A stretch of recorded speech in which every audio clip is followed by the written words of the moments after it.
हाँ जी, तो अभी तक हमने देखा है कि न्यूक्लियर जो रिएक्शन क्रॉस सेक्शन है, जो टोटल क्रॉस सेक्शन है for the case of nucleus, अगर हम एक प्रोजेक्टाइल को एक टारगेट के ऊपर शूट करते हैं, तो उस केस में हमारे पास या तो स्कैटरिंग होगी या फिर हमारे पास उसमें रिएक्शन होने के चांसेस होंगे।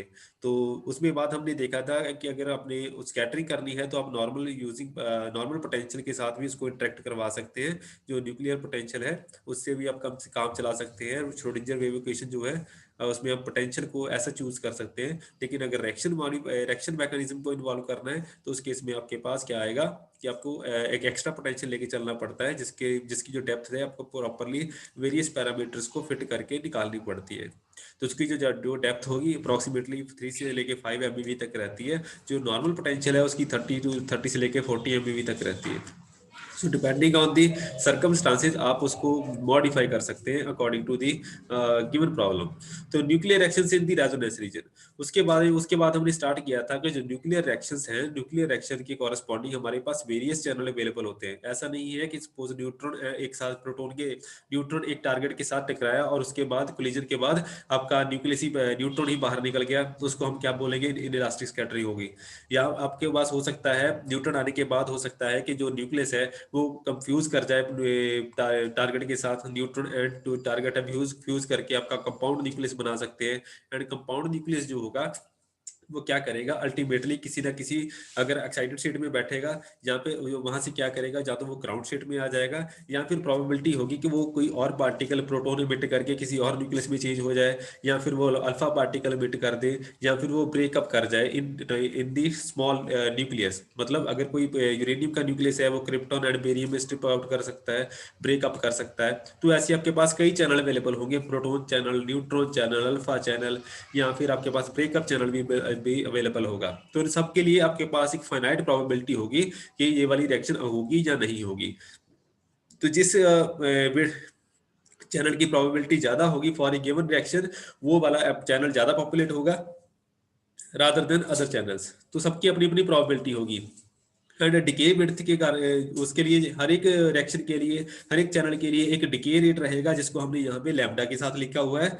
एंड लैम्डा के साथ यहाँ पे एक फैक्टर लिखा हुआ है, दैट इज डिके विड्थ। जो डिके विड्थ होगी हर एक चैनल की वो अलग अलग रहेगी। तो depending on the decay constant, मतलब प्रोबेबिलिटी पर यूनिट टाइम, जो इंटरेक्शन की प्रोबेबिलिटी है, मतलब रिएक्शन की प्रोबेबिलिटी है कॉरेस्पॉन्डिंग टू ईच चैनल, उसको हमने लैम्डा के साथ लिखा है। एंड उसके कॉरेस्पॉन्डिंग हमने एक पैरामीटर डिफाइन किया है, that is called partial width. Partial width क्या होगी, जितनी ज्यादा किसी चैनल के होने की प्रोबेबिलिटी होगी उतनी ही उसकी पार्शियल विड्थ होगी। मतलब अगर कोई चैनल 10% पॉपुलेट होने की प्रोबेबिलिटी है, उसकी पार्शियल विड्थ को हम 10% के साथ कोरिलेट कर सकते हैं। तो हमारे पास काफी सारे चैनल्स अवेलेबल होंगे corresponding to a given nuclear reaction. एक प्रोजेक्टाइल एंड टारगेट कॉम्बिनेशन के कॉरेस्पॉन्डिंग काफी सारे चैनल आपके पास पॉपुलेट हो जाएंगे। एंड उसके कॉरेस्पॉन्डिंग हर एक चैनल की एक अपनी अपनी प्रोबेबिलिटी, हर एक चैनल का अपना डिके रेट, हर एक चैनल की एक डिके विड्थ होगी। तो उनके सबके लिए एक लैम्डा फैक्टर आएगा, जिसको हमने ऑन द स्क्रीन लिखा हुआ है, that is lambda of neutron, lambda of proton, मतलब ये प्रोटॉन चैनल है, ये न्यूट्रॉन चैनल है, अल्फा चैनल या गामा चैनल है, सबकी अपनी अपनी प्रोबेबिलिटी, अपनी अपनी डिके विड्थ होगी। तो total decay width for the nuclear reaction will be the sum of all the probabilities और decay width. And the total width will be given by जो स्कैटरिंग विड्थ है, जिसमें हमारे पास न्यूट्रॉन स्कैटर करके जा रहा था, प्लस उसके बाद हमारे पास क्या था, न्यूक्लियर रिएक्शन वाला फॉर्मेट था, जिसमें हमारे पास न्यूक्लियर रिएक्शन आ रही है। तो इसके बाद हमारे पास जो एक्चुअल ब्रेट वेगनर वाला फॉर्मुलेशन स्टार्ट हो जाता है। इसमें हमारे पास आता है कि अगर सपोज करिए एक न्यूट्रॉन एक आयरन 56 से स्कैटर हो रहा है बेटा। सो आयरन 56 है, ये आपका टारगेट न्यूक्लियस है। एंड न्यूट्रॉन जो है S1/2 जो न्यूट्रॉन है उस वो स्ट्राइक कर रहा है ऑन दी आयरन टारगेट। उसमें हमारे पास क्या बनेगा, एक कंपाउंड न्यूक्लियस बन जाएगा। एंड कंपाउंड न्यूक्लियस का जो लाइफ टाइम होता है, रिएक्शन टाइम है, that is of the order of 10⁻⁻16 second. ये हमेशा याद रखिए, compound nucleus it will take some extra amount of time than the direct reaction. Direct reaction हमेशा 10⁻⁻22 से लेके 10⁻⁻23 सेकंड में परफॉर्म होगी। एंड जो आपके पास कंपाउंड न्यूक्लियस है, it will take extra time, because compound nucleus ने बनना है, उसके बाद उसने ब्रेकअप होना है, या उसने कोई अलग चैनल में रिएक्शन देनी है। तो इसमें it will take some extra amount of time, जिसको हम बोलते हैं 10⁻⁻16 second. So when the nucleus जो न्यूट्रॉन जब फर्स्ट एंटर करेगा चैनल के अंदर, मतलब आयरन के साथ मिक्सअप होगा, so only compound nuclear states having this configuration in their wave function can be excited. So जब न्यूट्रॉन आयरन के साथ फ्यूज हो जाएगा तो न्यूट्रॉन की जो एनर्जी है वो इस फाइनल स्टेट में फाइनल न्यूक्लियस के अंदर आ जाएगी। तो कंपाउंड न्यूक्लियस जो रिजल्टेंट बनेगा, कंपाउंड न्यूक्लियस के अगर तो एक्साइटेड स्टेट एग्जिस्ट करती है corresponding this much amount of extra energy, तो उस केस में हमारे पास कंपाउंड न्यूक्लियस उस स्टेट में पॉपुलेट होगा, अदरवाइज वो लोअर स्टेट में ही रह जाएगा, जिसको हम रेजोनेंस स्टेट बोलते हैं।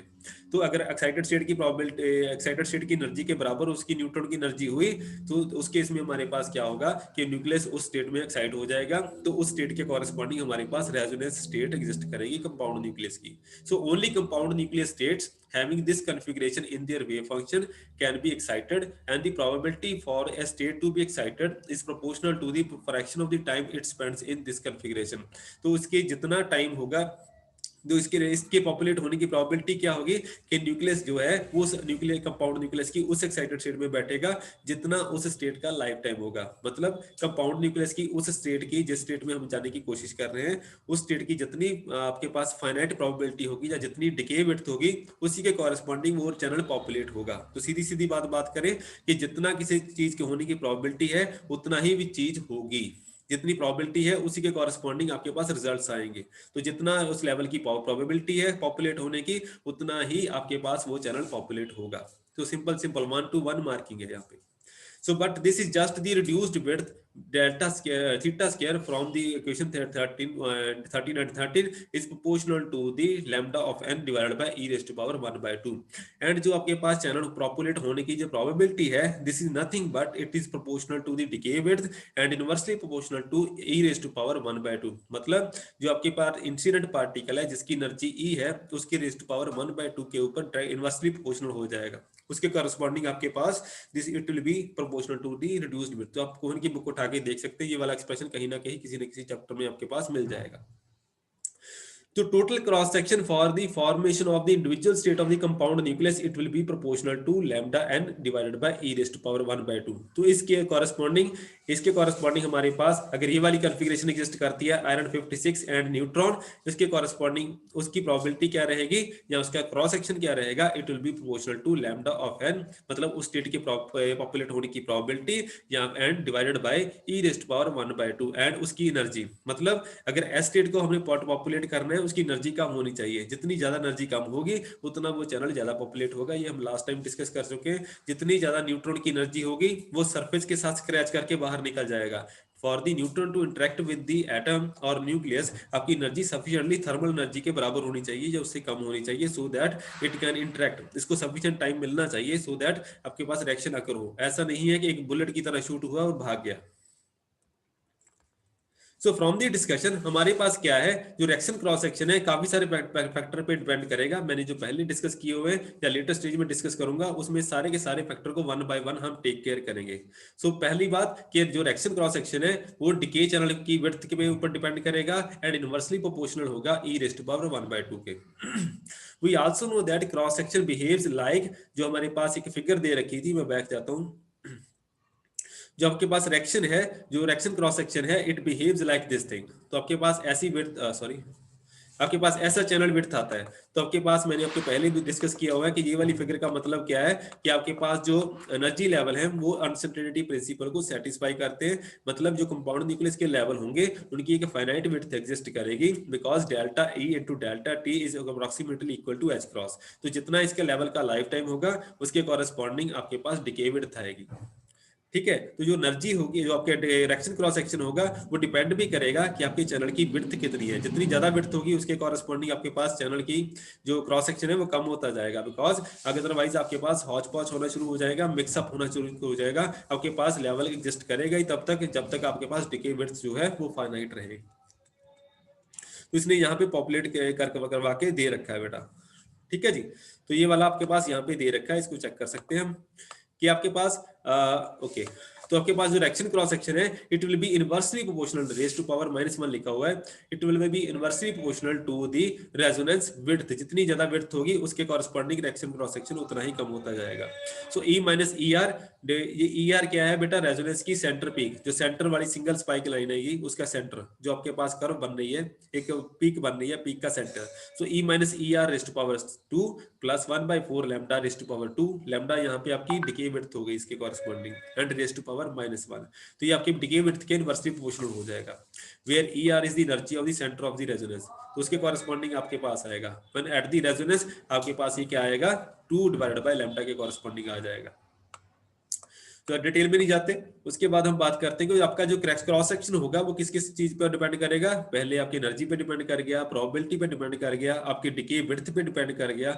उसके बाद आपके पास क्या है कि हमें पता है कि मैक्सिमम जो क्रॉस सेक्शन हो सकता है it has to be proportional to pi into lambda bar square. तो maximum cross section for n l is equal to 0 neutron to induce a direction is pi into lambda cross square के बराबर इसका होना चाहिए। ये वाला हमारे पास third relation आ गया।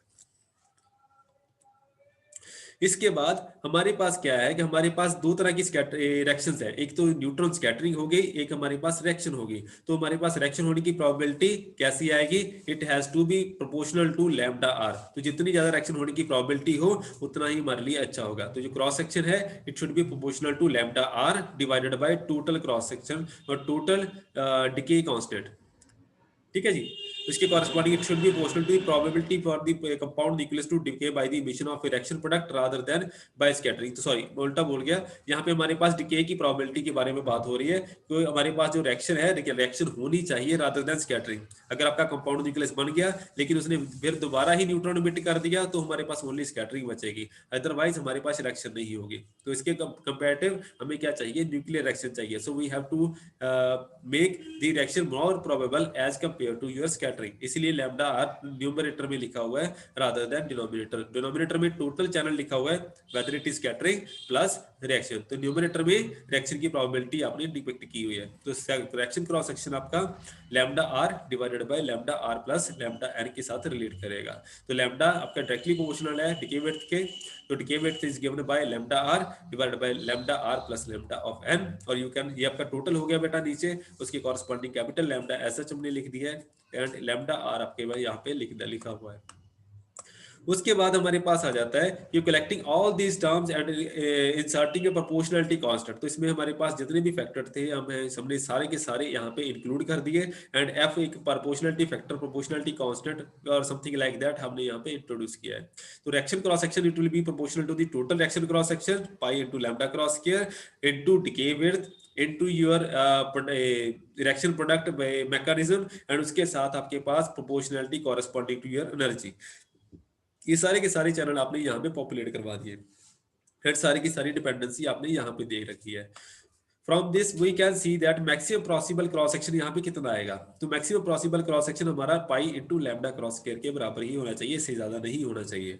तो हमारे पास maximum cross section कब आएगा, जब आपकी पीक आ जाएगी E should be equal to E of R। जब ये दोनों बराबर हो गए तो उस केस में क्या आएगा, जो लैम्डा ऑफ n होगा वो should be of the order of lambda of R and it has to be little like 1/2 of lambda के बराबर होना चाहिए। ये यहाँ पे आप चेक कर सकते हैं, इन दोनों रिलेशंस को कंपेयर कीजिए, लैम्डा ऑफ R को लैम्डा n के साथ कंपेयर कीजिए, वहां से आप चेक कर सकते हैं कि जो लैम्डा ऑफ R होगा it will be equal to 1/2 of lambda के बराबर आ जाएगा। जब इस फैक्टर को फिल करेंगे तो आपके पास इस रिलेशन का मीनिंग जो है वो थोड़ा सा चेंज हो जाएगा। अल्टीमेटली आपके पास पाई लैम्डा क्रॉस के काफी सारी टर्म्स रिमूव हो जाएंगी।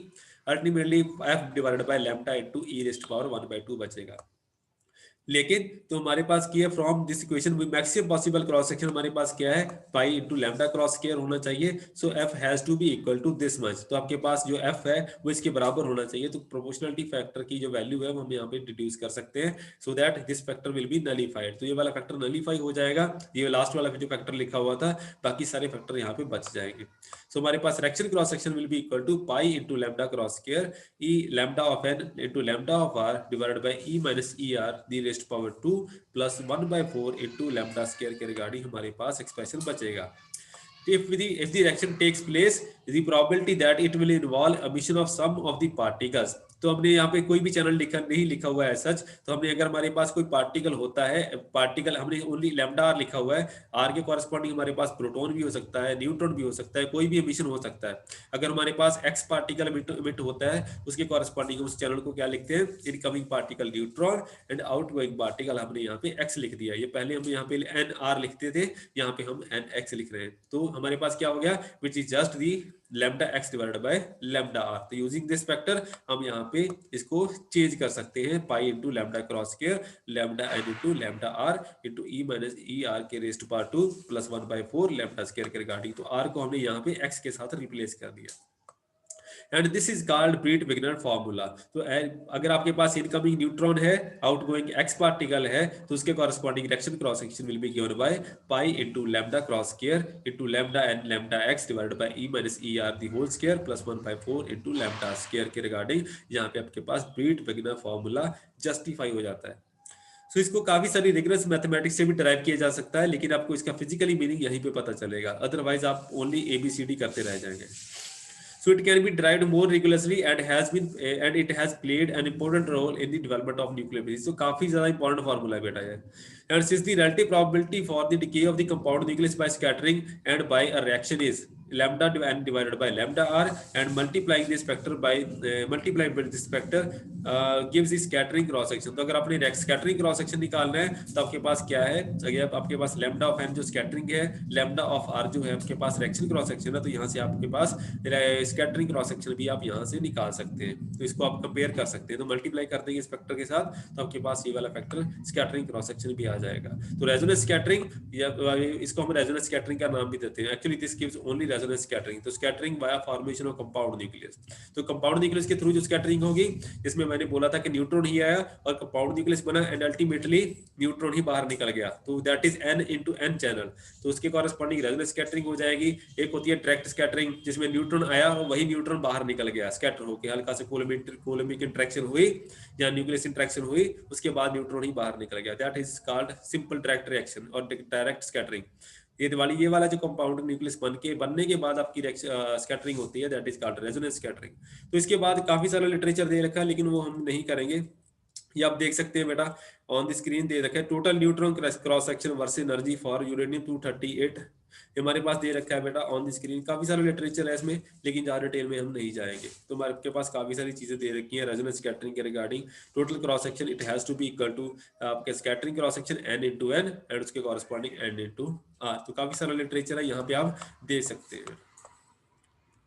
ठीक है बेटा, तो इसके बाद हम जो भी बात करेंगे that will be with respect to the notes. तो टुडे आज के लिए बेटा इतना ही है। इसके विद रिस्पेक्ट टू कोई डाउट्स है या क्वेश्चन है तो बताइए। इसके बाद ओनली नोट्स देखेंगे। नोट्स में आपके पास काफी सारा लिटरेचर दे